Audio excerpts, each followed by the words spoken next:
உருவாக்கின ஆலயத்துக்கு ஒப்பனையாக உங்களுக்குள்ளே அவர் வாசம் பண்ணுகிறவராக. எவ்வளவு பெரிய ரகசியம்.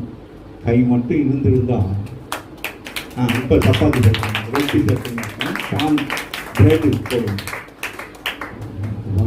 நம்ம தேவன் அன்னைக்கு மோசை மூலமாக ஒரு காரியத்தை என்ன செய்கிறாரு திட்டமிடுகிறார். அம்மா இல்லையா? இன்றைய காலகட்டத்தில் இருக்கிற புறஜாதி ஜனங்களாகி நீங்களும் நானும் அவரை ஏற்றுக்கொள்வதற்காக அவர் எவ்வளோ பெரிய ஒரு காரியங்களை பிளானிங்ல போய்கிட்டு இருக்காரு. ஆமா இல்லையா? இதெல்லாம் தெரியாம நம்ம எப்படி இருக்கிறோம்? வெந்து வேகாம இருக்கிறோம். ஆமா இல்லையா? பாருங்களேன், நீங்கள்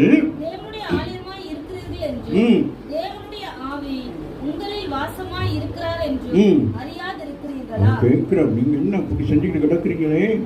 நீங்க யாரு? தேவனுடைய ஆலயமா இருக்கிறீங்க. தேவ ஆலயம்னா எப்படி இருக்கணும்? எம்டியா இருக்கணும். எப்படி இருக்கணும்? தேவாலயம் எப்படி இருக்கணும்? தேவ ஆவியானவரால் நிரப்பப்பட்டிருக்கணும். அப்ப தேவ ஆவியான உங்களுக்குள்ள இருந்து என்ன நடக்கும்? நீங்கள் ஆவியோடு உண்மையோடும் ஆண்டவனை தொழுது கொள்வீர்கள். ஆமா இல்லையா? அடுத்து என்ன சொல்லுது?